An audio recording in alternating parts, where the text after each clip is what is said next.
नारी का अपमान करने वालों को महादेव की चेतावनी। रात का समय था। मंदिर के प्रांगण में गहरी शांति फैली हुई थी। दूर कहीं घंटियों की धीमी आवाज वातावरण को और भी गंभीर बना रही थी। शिवलिंग के सामने एक बहू आंसू भरी आंखों से बैठी थी।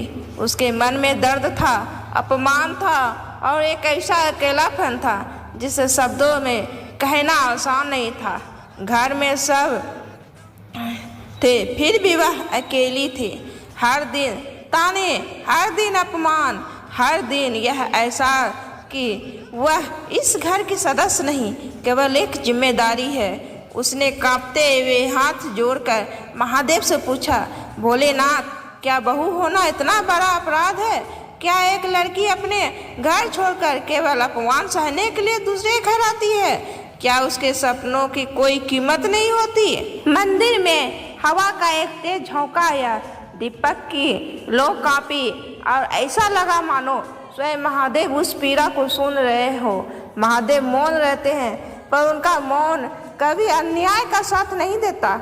जब एक स्त्री होती है तब केवल उसकी आंखों से आंसू नहीं बहते, उस घर का भाग्य भी धीरे धीरे रोने लगता है। क्योंकि नारी केवल शरीर नहीं, वह शक्ति है। वही शक्ति जो सृष्टि को जन्म देती है, वही शक्ति जो टूटे हुए घर को जोड़ती है, वही शक्ति जो अपने दर्द को छुपाकर सबको मुस्कान देती है। लेकिन जब उसी शक्ति का अपमान होने लगे तब प्रकृति भी चेतावनी देने लगती है। उस बहू का नाम आरती था। विवाह के समय उसने भी हजारों सपने देखे थे। उसे लगा था कि नया घर मिलेगा, नए रिश्ते मिलेंगे, माँ बाप की तरह सास ससुर मिलेंगे। उसने अपने मायके को छोड़ते समय आंसू पोंछकर खुद से कहा, अब यही मेरा संसार है। लेकिन संसार वैसा नहीं निकला जैसा उसने सोचा था। सुबह से रात तक काम करने के बाद भी उसे ताने सुनने पड़ते, तुम्हें कुछ नहीं आता, हमारे बेटे की किस्मत खराब थी, अपने घर से क्या सीख कर आई है। हर शब्द उसके दिल में तीर की तरह उतरता। उसका पति भी सब देखता पर चुप रहता, और कई बार किसी अपमान से ज्यादा दर्द उस इंसान की चुप्पी देता है जिससे हमें सबसे ज्यादा सहारा चाहिए होता है। धीरे धीरे आरती ने बोलना कम कर दिया। उसकी मुस्कान गायब होने लगी। वह सबके सामने सामान्य दिखती, लेकिन रात के तकिए में मुंह छुपा कर रोती। एक दिन उसने मंदिर जाकर शिवलिंग के सामने बैठकर कहा, महादेव, मैंने कभी किसी का बुरा नहीं चाहा, फिर मेरे साथ ऐसा क्यों? तभी उसके मन में एक आवाज गूंजी, पुत्री, अन्याय सहना तुम्हारी मजबूरी हो सकती है, लेकिन अन्याय करना उनका कर्म है और कर्म का फल निश्चित है। महादेव का यही नियम है, वह तुरंत दंड नहीं देते, क्योंकि वह हर इंसान को बदलने का अवसर देते हैं। लेकिन जब कोई बार बार एक नारी का अपमान करता है, उसके आत्मसम्मान को कुचलता है, तब समय स्वयं न्याय बन जाता है। जिस घर में बहू का अपमान होता है वहाँ धीरे धीरे शांति खत्म होने लगती है। छोटी छोटी बातों पर झगड़े होने लगते हैं। धन होने के बाद भी संतोष नहीं रहता, क्योंकि लक्ष्मी केवल पैसों से नहीं आती, वह स्त्री के सम्मान से आती है। महादेव ने कभी शक्ति को अपने से अलग नहीं माना। शिव तभी पूर्ण है जब शक्ति उनके साथ है। यही कारण है कि संसार उन्हें अर्धनारीश्वर कहता है। यह केवल एक स्वरूप नहीं, एक संदेश है। पुरुष और स्त्री दोनों समान है। जहाँ स्त्री का सम्मान नहीं, वहाँ शिव का वास नहीं। लेकिन संसार में कई लोग यह भूल जाते हैं।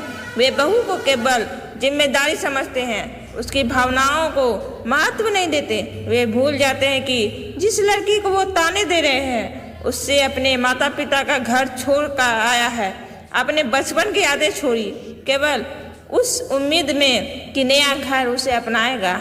आरती भी हर दिन खुद को समझाती रहे, शायद एक दिन सब ठीक हो जाएगा।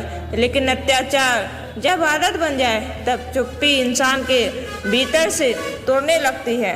एक दिन घर में छोटी सी बात पर उसे बहुत अपमानित किया गया। उसके चरित्र तक पर सवाल उठाए गए।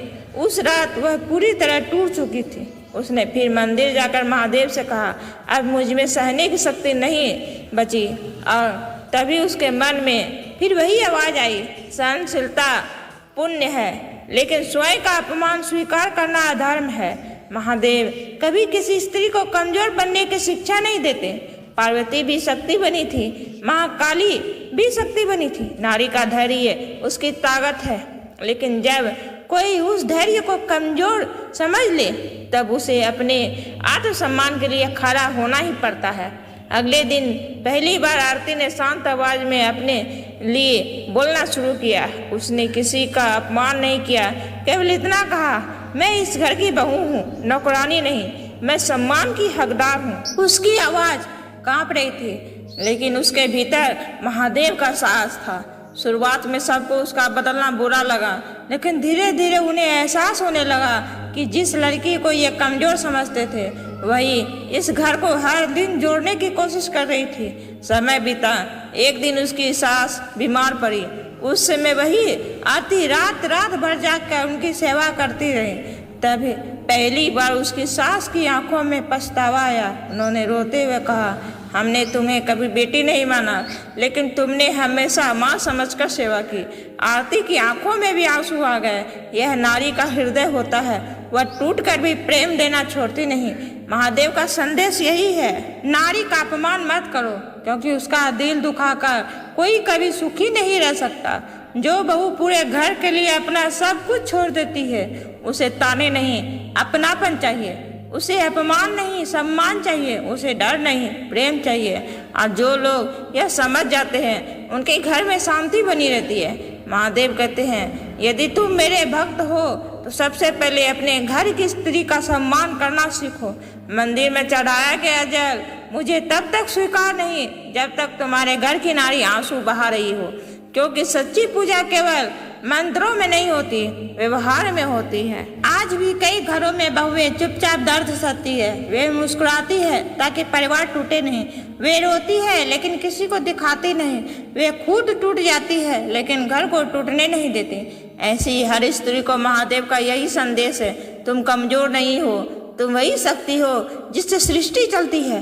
और जो लोग उस शक्ति का अपमान करते हैं उन्हें समय एक दिन अवश्य सिखाता है कि नारी केवल सहने के लिए नहीं बनी, वह सम्मान के लिए बनी है।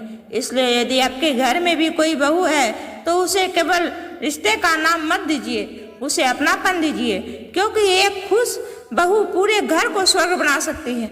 और याद रखिए, यहाँ जहाँ नारी का सम्मान होता है वहाँ स्वयं महादेव निवास करते हैं। हर महादेव, जय भोलेनाथ, जय शिव शंकर।